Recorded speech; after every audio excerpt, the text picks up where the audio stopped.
बात करेंगे अभी हम चैंपियन ट्रॉफी 2025 में पाकिस्तान किस तरह परफॉर्म करेगा। जिस तरह पाकिस्तान की परफॉर्मेंस ट्राई नेशन सीरीज में रही है, क्या खुदा न खास्ता पाकिस्तान के चैंपियन ट्रॉफी 2025 में भी इस तरह की परफॉर्मेंस रहेगी या नहीं।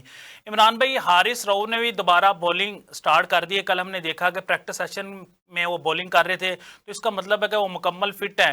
तो आप किस तरह देख रहे हैं, क्या कम्बिनेशन होना चाहिए। ट्राई नेशन सीरीज में पाकिस्तान ने काफ़ी ज़्यादा एक्सपेरिमेंट भी कर लिए हैं। क्या बाबर आजम को ही ओपन करनी चाहिए, उस्मान खान से ओपन करवानी चाहिए, क्या राना फ़हीम अशरफ साहब की स्पेस बनती है इस टीम के अंदर, क्या खुशदिल शाह की भी स्पेस बनती है कि नहीं। किस तरह आप देख रहे हैं इस सारी टीम को।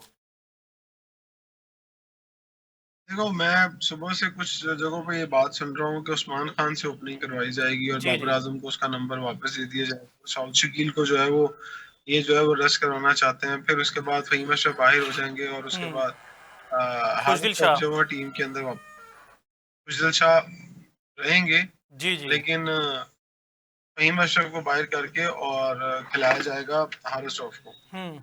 बात पता क्या है? बात यह है कि आपने अगर तजर्बात करने थे तो आप पहले कहाँ कहाँ थे? तजर्बे क्यों नहीं कर रहे थे? आप क्यों उस्मान खान को क्यों नहीं खिलाया गया? आज उसे ओपन करवा रहे हैं आप। हम्म। कहते जाओ ओपन करो। यार, आप न्यूजीलैंड के जो फास्ट बॉलर है ना, वो मुंह उठा के मार खाने वाले नहीं है, एक बात बिल, याद रखिएगा। बिल्कुल ऐसे अगर ही है। आप ये समझेंगे कि आप उस्मान खान को भेज देंगे और वो जाके न्यूजीलैंड के बॉलर को मार मूर के वापस आ जाएगा और 150 कर जाएगा, इतना आसान नहीं है। हम्म। हाँ, किसी दिन अगर लकी डे हो उस्मान का, वो कर सकता है। लेकिन अगर ऑन मेरिट बात करें तो वो न्यूजीलैंड के प्लेयर मार खाने वालों में से नहीं है। हम्म। वो मार नहीं खाएंगे। और उसके बाद उनके जो दो स्पिनर हैं, उन्होंने 20 ओवर करने हैं पूरे। बिल्कुल। और 20 ओवर कौन खेलेगा? 20 ओवरों को आपको बैटिंग लाइनअप जो है वो पूरी स्ट्रेटेजी के साथ जाना पड़ेगा। आपको 50 ओवर खेलने पड़ेंगे। हम्म। अगर आप कहें भी आते ही मारे और दायरा लूटे और जनाब हम मार मूर के यूं 350 400 कर दे, ऐसे नहीं होने वाला। उसके हम्म। लिए आपको पूरा एक मैच प्लान बना के रखना पड़ेगा और किसका क्या रोल है उसको बताना पड़ेगा। हम्म। यहाँ पर हमने सुना है कि पाकिस्तानी प्लेयरों को तो उनके रोल्स दिए जाते हैं, लेकिन वो जैसे ही आते हैं ग्राउंड के अंदर सब रोल्स भूल जाते हैं और अपनी अपनी जो है वो प्लानिंग करते हैं और अपने तरीके से खेलना शुरू कर देते हम्म। हैं। तो मुझे लगता है कहीं ना कहीं प्लानिंग का बहुत बड़ा फुकतान है और पाकिस्तान टीम के जो प्लेयर्स हैं उन्हें जिम्मेदारी लेनी अच्छा इमरान पड़ेगी कि भाई, उन्होंने अपना अपना बेस्ट खेल जिस पेश तरह आपने बात की कि हर खिलाड़ी ग्राउंड के अंदर जाके अपना रोल भूल जाता है, तो आपको लगता है कि अगर कोई रोल बाबर आजम को दिया हो या आगा सलमान को या मोहम्मद रिजवान को, और वो ग्राउंड में आके अपनी मनमानी करते हैं, अपनी अपनी माइंड की बात सुनती हैं, जो बाहर से कोचिंग स्टाफ उनको बता के भेजते हैं, उस तरह वो नहीं करते। देखो यार, मैं मैं नहीं समझता कि जब आप इतने बड़े लेवल पर आकर क्रिकेट खेल रहे हो, जी जी। आपकी अपनी भी एक समझ होती है, आपको एक बिल्कुल। अपनी भी अक्ल होती है। मुझे बताएं, अगर आज 92 के वर्ल्ड कप की, तो 92 के वर्ल्ड कप में प्लान कौन देता था? कप्तान। इमरान खान जी। प्लेयर्स खुद बड़े अवेयर होते थे। जी जी। देखिए, कप्तान को लीडिंग फ्रॉम द फ्रंट चलना चाहिए। हम्म। कप्तान लीडिंग फ्रॉम द फ्रंट नहीं चल रहा। कप्तान की तो मेरा ख्याल, मुझे लगा कि सुनी नहीं जा रही। फहीम अशरफ से 2 ओवर करवाए और उसे बिल्कुल ऐसे बाउंड्री ही पे है। खड़ा कर दिया कि जाओ आ गया। अगर वो कप्तान की लाइकिंग में होता तो कप्तान उससे ओवर पूरे करवाते। बिल्कुल ऐसे ही है। यार आओ, अच्छा इसका मतलब है 350 होगा तो हम करेंगे 350 या 350। हम्म। तभी फहीम अशरफ जो है वो 7 8 ओवर करेगा। हाँ। अगर हम 300 प्लस नहीं करेंगे तो फिर फहीम अशरफ जैसा बॉलर 2 ओवर करेगा। तो भाईजान उसको रखा क्यों था? हम्म। अगर आपको उस पर ट्रस्ट नहीं है। फिर उसके अलावा आप दीगर भी देख लें। बाबर को रिजवान को 2 से 3 लोगों के ऊपर हमें लगता है ट्रस्ट ही नहीं है। हम्म। उस्मान के ऊपर ट्रस्ट नहीं है। अगर उस्मान के ऊपर ट्रस्ट होता तो उस्मान को खिलाते ना। हम्म। कोई एक मैच ही खिला लेते। एक बिल्कुल। मैच पे चेक कर लेते। ठीक है। मुझे नहीं समझ आता कि प्लानिंग कहाँ होती है, कैसे होती है, कौन करता है, 11 को ओके कौन करता है, 15 को ओके कौन करता है। हम्म। ये सब सवालिया निशान है और सवालिया निशान तो उन सवालिया निशान की निशानदेही करते रहेंगे। हम्म। लेकिन एक और भी बात है ना कि आप अगर अनप्रडिक्टेबल अपने आप को कहलवाना पसंद करते हैं तो फिर आप अनप्रडिक्टेबल ही रहेंगे। फिर आप कभी कंसिस्टेंट नहीं होगे। और बिल्कुल। अनप्रडिक्टेबल में फिर आज एक 2 3 जगह पे मैंने ये बात की कि अनप्रडिक्टेबल होना कोई फखर की बात नहीं है। कि हम्म। जनाब आप अनप्रडिक्टेबल हैं तो आप उसी में ही चौड़े हुए फिरते हैं कि हम हम्म। कभी भी कुछ भी कर दें। वो ये बहुत बुरी बात है कि आपका कोई पता नहीं, आपका कोई एतबार ही नहीं करता कि तुसी की करना है। हम्म। आप प्रेडिक्टेबल होना एक अच्छे लोगों की निशानी है, एक तसलसल अच्छे लोगों की निशानी है। हम्म। हार जीत खेल का हिस्सा है। लेकिन क्या आप अपनी परफॉर्मेंस में प्रेडिक्टेबल हैं? आप अनप्रेडिक्टेबल, आपके बारे में कोई प्रेडिक्ट ही नहीं कर पा रहा। अगर बिल्कुल। मैं कहूँ हाँ यार बाबर 10 मैच खेलेगा, 10 में से 7 के अंदर या 8 के अंदर वो अच्छा परफॉर्म करेगा, वो 50 60 70 करेगा, 100 नहीं करता, उसकी लाख क्या है? क्या मैं ये कह सकता हूँ कि शाहीन जो है वो हर मैच में 2-3 खिलाड़ी को आउट करेंगे 10 ओवर में 40 45 50 रन देकर? मैं नहीं कह सकता। मैं हारिस के बारे में ये बात नहीं कर सकता। ये है अनप्रेडिक्टेबल चीजें आपकी। प्रेडिक्टेबल चीजें क्या है कि यार आप थोड़ा रन्स खाएं, थोड़ी विकेटें चाहे थोड़ी ले लें, रन्स कम खाएं, बैटिंग में स्कोर्स करें 40 50 60 करें, लेकिन सारे करें। एक दिन एक बंदे ने परफॉर्म कर दिया, दूसरे ने परफॉर्म कर दिया। अब मुझे बताएं, अब बताएं जरा, सलमान अली आगा और रिजवान कितना अरसा क्रिकेट खेल रहे हैं? अब ये 100 के चक्कर में हमें 3-4 साल देखिएगा ये नजर आएंगे। बिल्कुल ऐसे ही और है।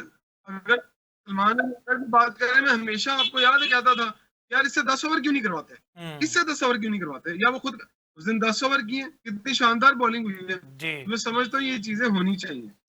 इमरान भाई, आपने ट्राई नेशन सीरीज का फाइनल मैच भी देखा होगा। जो मुझे थोड़ा सा फर्क नजर आया पाकिस्तान और न्यूजीलैंड की बॉलिंग में, न्यूजीलैंड के बॉलर्स की जानब से हमें रिवर्स नजर आया, लेकिन पाकिस्तान की किसी बॉलर की जानब हमें रिवर्स नजर नहीं आया। कि हमारे बॉलर थे राना फ़हीम अशरफ साहब, जो पुराना बॉल जिनसे 2 ओवर करवाए हैं, शहनशाह अफरीदी है, नसीम शाह का भी उस तरह हमें रिवर्स नजर नहीं आया।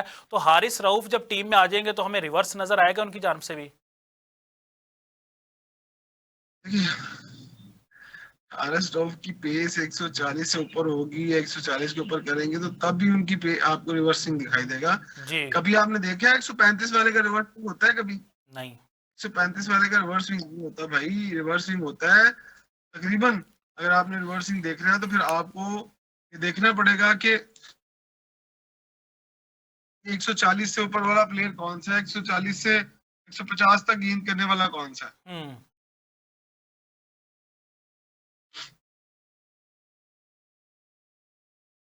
जी इमरान भाई, आप मुझे सुन पा रहे हैं? जी जी, मुझे आपकी बात आ रही है। जी जी। तो इमरान भाई, फिर इसका मतलब है कि हारिस रऊफ जब टीम में आ जाते हैं तो कहीं ना कहीं फर्क पड़ेगा पाकिस्तान की बॉलिंग में। जो पाकिस्तान जिस तरह मिस किया हारिस रऊफ के 2 मैच, जो लास्ट हमारे 2 मैचेस हुए हैं, तो अच्छा मुकाबला में मिलेगा। जो ट्राई हमारा चैंपियन ट्रॉफी का पहला मैच है पाकिस्तान का मुकाबला न्यूजीलैंड, तो आप समझते हैं कि पाकिस्तान की टीम को हम फेवरेट कह सकते हैं या नहीं? देखो यार, मैं पाकिस्तान टीम को फेवरेट, मुझे एज ए पाकिस्तानी तो कह दूंगा, पर as a hmm. Cricket expert या क्रिकेट का एक स्टूडेंट होने के नाते मैं कभी भी फेवरेट नहीं कह सकता। हम्म। फेवरेट मैं न्यूजीलैंड को भी नहीं कह सकता, एक सख्त मुकाबला होगा। हम्म। लेकिन अगर आप मुझे टॉप 4 पूछे, अगर पूरी चैंपियन ट्रॉफी में। चैंपियंस ट्रॉफी में, तो टॉप 4 के ऊपर तो पूरा चैंपियंस ट्रॉफी के तो मैं पूरा एनालाइज कर सकता हूँ आपको कि टॉप 4 कौन होंगे। अच्छा इमरान भाई, बता ही दें फिर आज टॉप 4 कौन सी टीम्स हैं आप कंसीडर कर रहे हैं चैंपियन ट्रॉफी 2025 की? वो कौन सी ऐसी टीम है जो सेमीफाइनल खेलेंगी? या आपने सही बताना है, बीइंग अ पाकिस्तानी देखिए नहीं कह देना कि पाकिस्तान की टीम भी शामिल है? देखिए, मैं आपको टॉप 4 बताता हूँ। टॉप 4 में मुझे जो चांसेस लगते हैं, जी जी। मुझे टॉप 4 में अगर से बात करें तो मुझे अफगानिस्तान और साउथ अफ्रीका टॉप 4 में दिखाई देती है। सही सही। तो बड़ी प्रडिक्शन कर उसमें रहे हैं आप भी कुछ, अफगानिस्तान और साउथ अफ्रीका की? अच्छा क्यों कर रहा हूँ मैं अभी, अब ये भी तो पूछ लो ना। जी जी। वो इसलिए कर रहा हूँ कि आपको याद है कि 2023 के वर्ल्ड कप में अफगानिस्तान ने इंग्लैंड को हराया था इंडिया के अंदर, जो बिल्कुल। वनडे का वर्ल्ड कप हो। 2023 में हम भी और हारे हुए हैं ऑस्ट्रेलिया का, पाकिस्तान से, अफगानिस्तान से। और ऑस्ट्रेलिया का मैच भी बहुत तगड़ा हुआ था जी जी। अफगानिस्तान के साथ, याद है? बिल्कुल। अफगानिस्तान के पास 3 स्पिनर बहुत तगड़े हैं हम्म। पाकिस्तान की कंडीशन में, क्योंकि धूप आहिस्ता आहिस्ता और तेज होती जा रही है। हम्म। और वो 3 स्पिनर इतने तगड़े हैं कि वो घोड़ों को नहीं खेलने देंगे। हम्म। अगर 250 पौने 300 अफगानिस्तान कर लेगी तो मुझे नहीं लगता कि इतनी आसानी से अफगानिस्तान या ऑस्ट्रेलिया या इंग्लैंड कर लेगी, राइट? हम्म। और साउथ अफ्रीका को भी मैं ये समझ, देखो साउथ अफ्रीका के मसला, ऑस्ट्रेलिया का एक मसला है कि उनके टॉप 3 फास्ट बॉलर्स टूर्नामेंट से आउट है। बिल्कुल। स्पिनर उनके पास किस क्वालिटी के हैं? दोनों ही शो पे उनके कमजोर हैं, स्पिन बॉलिंग और फास्ट बॉलिंग। तो मैं हम्म। वहां पर फिर एज ए क्रिकेट एक्सपर्ट या क्रिकेट का एक स्टूडेंट होने के नाते मैं ऑस्ट्रेलिया को कभी भी फेवरेट करार नहीं दूंगा अफगानिस्तान के सामने। हम्म। कंडीशन भी अफगानिस्तान की फेवर की। सारी जिंदगी पठानों ने, जो पख्तून है, उन्होंने क्रिकेट यहीं खेली, हम्म। पाकिस्तान लाहौर के अंदर, पिपली, मुल्तान, जहाँ जहाँ वो जाते हैं। हम्म। फिर उसके बाद साउथ अफ्रीका के पास 2 तगड़े स्पिनर हैं, हम्म। तबरेज शमसी और दूसरे महराज। महराज। महाराज, दोनों ही तगड़े हैं, 20 ओवर पूरे करेंगे। अफगानिस्तान के स्पिनर 30 ओवर करेंगे जी। और जो इसके हैं साउथ अफ्रीका के, वो 20 ओवर करेंगे। अब इंग्लैंड को सिर्फ ये एज है कि उनके पास जो राशिद खान, आई थिंक जो उनके स्पिनर है, एक आदिल रशीद, जो आदिल रशीद, हाँ आदिल रशीद जो है वो राशिद खान तो पाकिस्तान के, आदिल रशीद जो है वो अच्छे स्पिनर है, वो अपने ओवर कंटेन कर सकते हैं, एक आधा और स्पिनर वो बीच में डाल सकते हैं, वो भी मिक्स बॉलिंग के साथ आएंगे और उनके भी चांसेस मुझे कम दिखाई दे रहे हैं कि वो साउथ अफ्रीका के स्पिनर्स और अफगानिस्तान के स्पिनर्स के आगे मुश्किल ही टिकेंगे। ज्यादा चांसेस इन दोनों के। दूसरी तरफ आ जाए, अब आप देखिए 4 टॉप स्पिनर के साथ इंडिया आ रहा है। बिल्कुल ऐसे ही है, ऐसे ही है। और 2 टॉप स्पिनर जिन्होंने परफॉर्म करके दिखाया पाकिस्तान में, वो न्यूजीलैंड के पास है।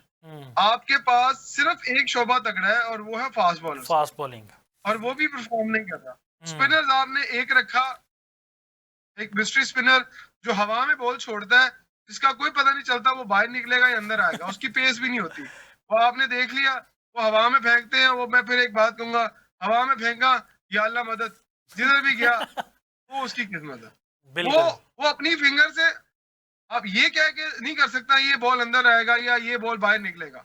वो ये बात तो दावे से वो भी नहीं कह सकता, ना बता के करेगा यार देख रहे हैं ये बॉल किधर जाएगा। वरना तो ऑफ स्पिनर कहता है ना मेरा गेंद अंदर आएगा, लेग स्पिनर कहता है यार मैं गुगली करूंगा या लेग ब्रेक करूंगा।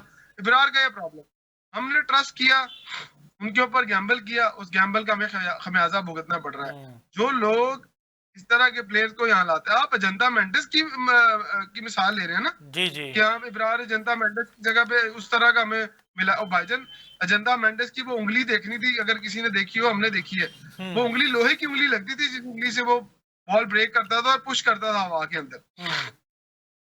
बहुत फर्क है उनकी फिजिक में और इनकी फिजिक में। इनका कुछ पता नहीं चलता सर, आंखों से नहीं आउट किए जाते, गुस्से से आउट नहीं होते, आउट होते टैलेंट से। इमरान भी वो अग्रेशन काफी ज्यादा दिखा रहे हैं, कुछ मैचेस हो गए ना, 2-3 मैचेस के अंदर 1 आउट कर रहे हैं, 3 मैचेस में उनको 2 आउट है और अग्रेशन इतना ज्यादा दिखा रहे हैं जैसे उन्होंने 400 आउट किए हुए हैं। पता क्या प्रॉब्लम है, सीखा ये है, यही सीखा है कि प्लेयर के पास जाओ और उनके पास जाके बदतमीजी करो। मतलब आपने देखा पिछले मैचेस में जुर्माना भी हुआ इनको, साउथ अफ्रीका के तीनों को, कामरान गुलाम, सऊशकील और शहनशाह अफरीदी को। सर क्रिकेट जो होती है ना, अब जेंटलमैन क्रिकेट गेम आ चुकी है। इतने बड़े इवेंट में वो आईसीसी का रूल्स है, वो कोई इस तरह का मसला नहीं देखना चाहती कि कोई फड्डा हो जाए, लड़ाई हो जाए और रूल्स को वायलेट करें लोग। मुझे जहां तक समझ आता है कि हमें, हाँ हम वापस आते हैं अपने टॉपिक की तरफ, तो ये 2 टीमें इंडिया और न्यूजीलैंड मुझे फेवरेट दिखाई देती हैं। टॉप अगर मुझसे 4 टीमें पूछते हैं, जी जी, इंडिया, न्यूजीलैंड और साउथ अफ्रीका, अफगानिस्तान और साउथ। अच्छा, अब आ जाते हैं बतौर पाकिस्तानी। जी, बतौर पाकिस्तानी मेरी दिली ख्वाहिश है, मेरा बड़ा दिल करता है कि हम जो है वो पाकिस्तान की टीम फाइनल खेले। पाकिस्तान की टीम इंडिया को भी हराए, पाकिस्तान की टीम न्यूजीलैंड को भी हराए, पाकिस्तान की टीम जो है वो बांग्लादेश को भी हराए। ठीक है, ये मेरी दिल की ख्वाहिश है, लेकिन मेरा दिमाग क्या कहता है वो मैंने आपको बता दिया। बहुत शुक्रिया इमरान भाई, आपने हमें अपना कीमती टाइम दिया। हमारे साथ मौजूद है senior sports analyst Imran Suhail साहब, और उन्होंने अपनी 4 टीम्स बता दी हैं कि कौन सी टीम्स उनके मुताबिक जो है ना सेमीफाइनल चैंपियन ट्रॉफी 2025 का खेलेंगे। 4 टीम्स उन्होंने बताई हैं। उन्होंने बतौर पाकिस्तान उन्होंने ये कहा कि पाकिस्तान की टीम फाइनल जीते, हम सब की ये दुआ है। लेकिन वो कह रहे हैं अगर हम पेपर पे देखें तो पाकिस्तान कहीं भी सेमीफाइनल में हमें नजर नहीं आ रहा। चैंपियन ट्रॉफी 2025 का आगाज होने जा रहा है 19 फेब से नेशनल स्टेडियम कराची के अंदर, और पहला मैच पाकिस्तान मुकाबला न्यूजीलैंड के दरमियान नेशनल स्टेडियम कराची में खेला जाएगा। इससे पहले ट्राई नेशन सीरीज में पाकिस्तान न्यूजीलैंड से 2 मैचेस हारा हुआ है। क्या पाकिस्तान चैंपियन ट्रॉफी 2025 के पहले मैच के अंदर बदला चुका पाएगा या नहीं? इसी के साथ अपने मेजबान अली अहमद को दीजिएगा इजाजत, मिलते हैं इंशाल्लाह अगले प्रोग्राम में।